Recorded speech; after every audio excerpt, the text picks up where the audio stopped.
all the water that's on the planet now is the same water that was on the planet from the beginning. So this river, this water, is an accumulation of things that are very old.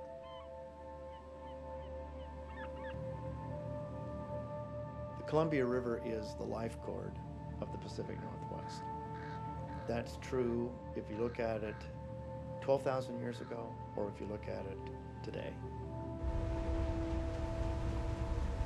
It has in its draining of the Columbia River Basin the most dynamic resource in the region, flowing water.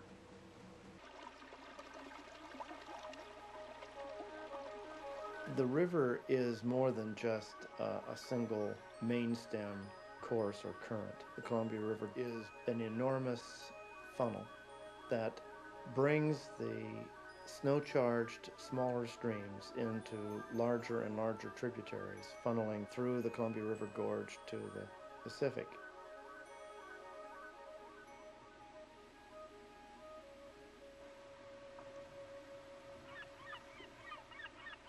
Well, the function of a pilot, any pilot, is to safely guide a ship through a hazardous area where the ship's crew don't have the local knowledge and the experience to safely take their ships. We got south, southwest, maybe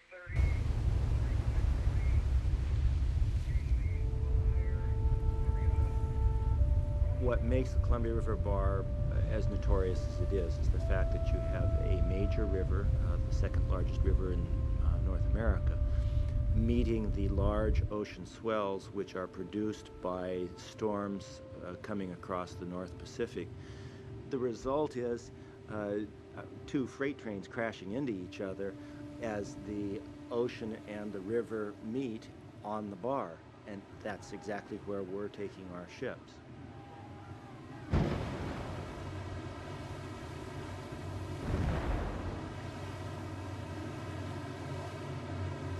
Most of this that we've got here is what we call tide slop. It's the ebb tide pushing against the ocean. We're on our way out to take a pilot off an outbound vessel that's going out to wherever. Find a smoother spot than what we've got to work in. I made a miscalculation of judgment getting off and kind of caught the rail of the daughter boat on the shin. Straightened my shin a little bit. But that's all part of the job. We all know that. There weren't any bar pilots in 1792 when Captain Robert Gray crossed the bar, but he came for the same reason that today's freighters come, for trade. We found this to be a large river of fresh water, up which we steered.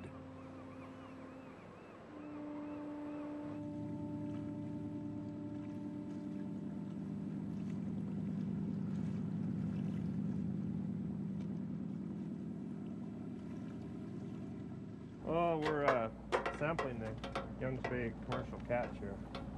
And this is a Chinook salmon. And we take scales and weight, length off of it. And we raise fish here in these net pens. And for the sole purpose of being harvested. Who knows? We have to, we put the fish out there and then we hope that Mother Nature will take care of them once they get out in the ocean.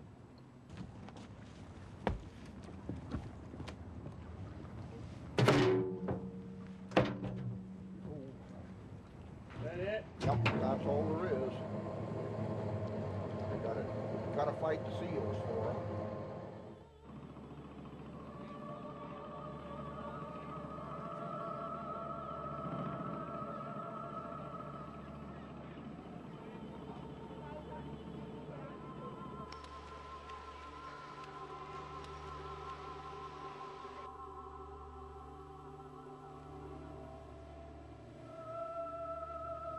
We live in it, in its echo.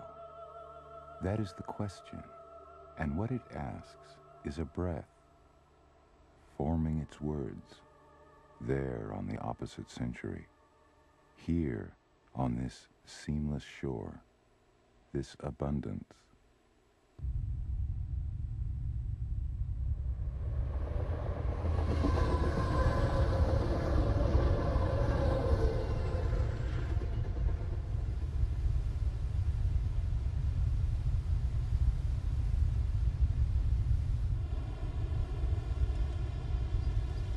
My great-grandfolks were born here and lived here all their lives. They lived right on the click of that river. So when I was a small kid, I'd go up there and watch some of my elders up there. They'd be pulling out fish just as fast as they could put their net in and out of the water. Towards around July, the fish would be in a slack period. We used to move back home, Topmish Valley, and we had a truck and we used to contract hauling potatoes. And then from there we'd move back. That's when we'd move to Celilo.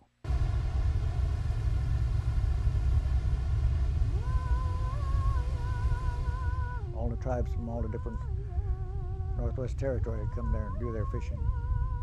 And there was so much fish, it was easy to catch 3.5 ton, maybe even 4 ton a day. And that was from morning daylight till sunset when the chief would come out and wave his arms and call everybody, and everybody had to quit fishing. An Indian chief takes a last look at a spectacle that's been going on for 100 years, but soon will be history. Jalilo Falls on the Columbia River will soon be underwater. A huge new dam has been built at the Dales, downstream from the falls. After the falls was first flooded, all the people that used to depend on that every year, that time come around, well, they couldn't go no more. It was just a loss. Welcome aboard the Dalles Dam Portage Railroad. The Dalles Dam is the longest dam in the United States, spanning 1.5 miles. It is also in the shape of a backwards letter Z. We are soon approaching a petroglyph up here. This petroglyph is about 5,000 years old. They put this on this pedestal upside down and didn't realize it till 25 years later, and they decided to leave it that way, so today it is an upside down turtle. Today's Columbia is not a natural river for salmon. We're really looking at a river that's been turned into a series of lakes. It's an engineered river. It's a river in which, hour by hour, the amount of water released from each of the reservoirs is controlled.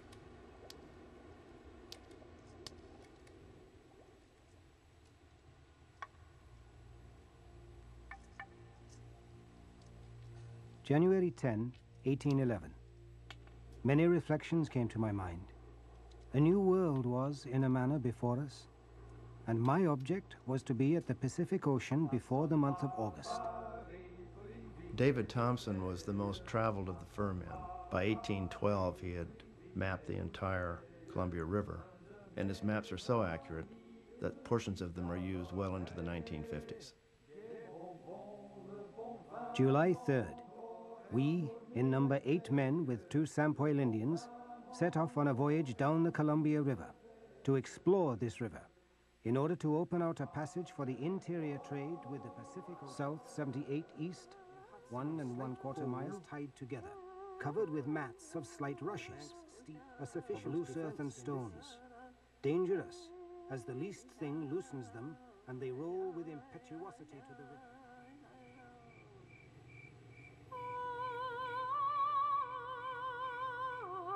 The Indians have in no case obeyed the command to multiply and replenish the earth, and they cannot stand in the way of others in doing so.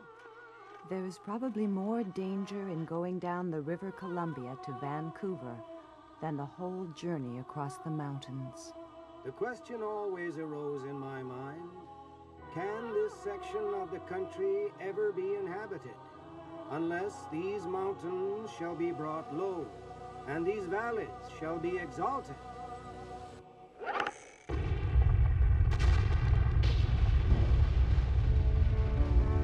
Jackhammer John was a jackhammer man, born with a jackhammer in his hand. Lord, Lord, and he had them jackhammer blues.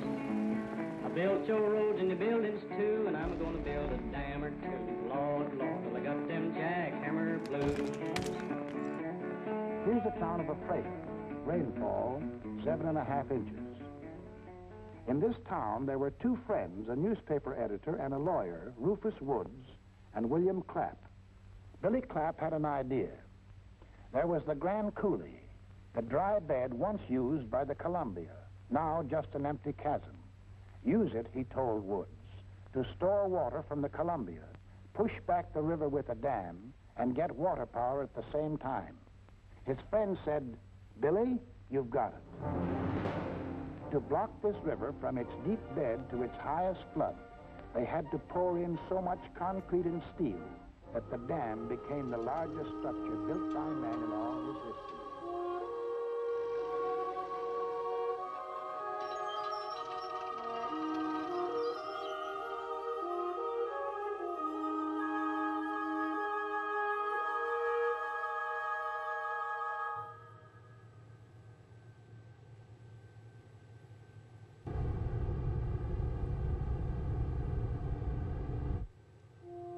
We had a beautiful way of life.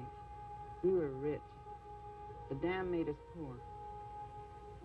The way they treated us, they tried to make us less than human.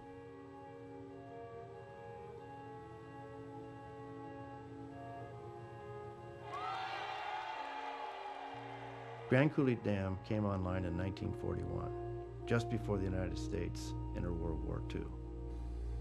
Grand Coulee Dam, it could be said, fueled the Pacific Northwest's wartime industries. But by 1943, 80% of that power from Grand Coulee was going to one place. The Columbia River became the most irradiated river in North America, and Hanford has become one of the most dangerous places on the surface of the globe.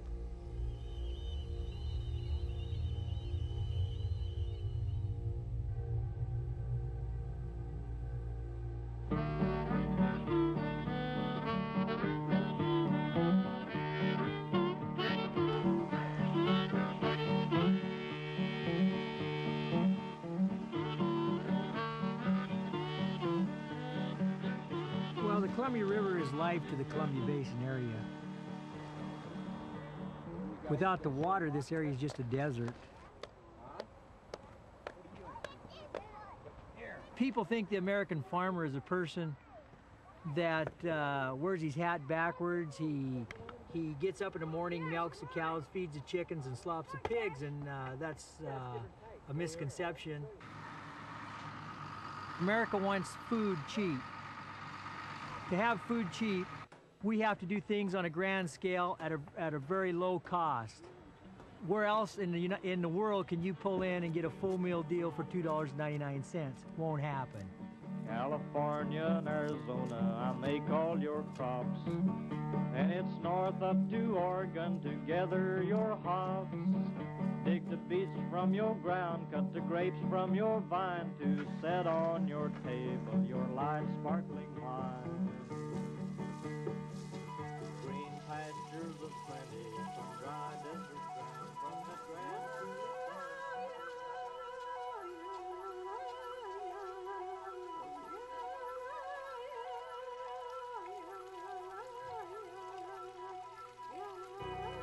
Unless these mountains shall be brought low, and these valleys shall be exalted.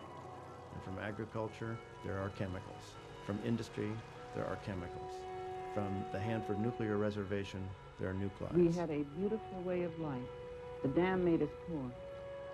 America wants food cheap. South 78 east, 1 1/4 mile, rapid current.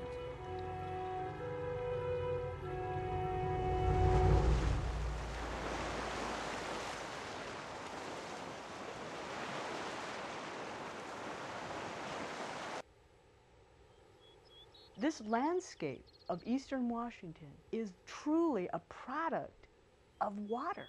Everything we see here, and you have these stark, these plateaus, coulees, it's a product of the floods. The river is many things to many people. I would think the river is almost a mirror. I mean, it will reflect back what you see when you look at it. If you look at the river and you think, gee, you know, the fish are being stopped by the dams on this river. You'll see the river as a struggle, as a battle, as an issue. 6 million years this river has flowed through this very course. 6 million years, what a record.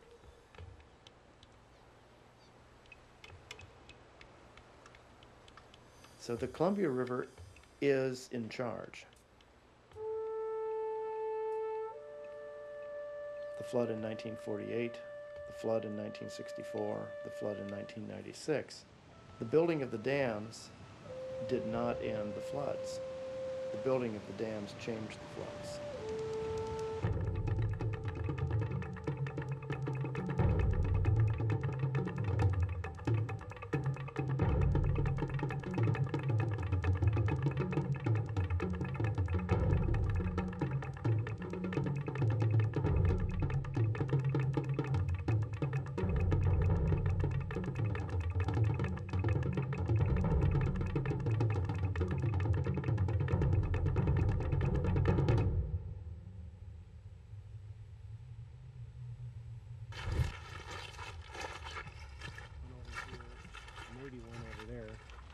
This is one of the last really major spawning areas of wild fish, so it's a really highly valued resource.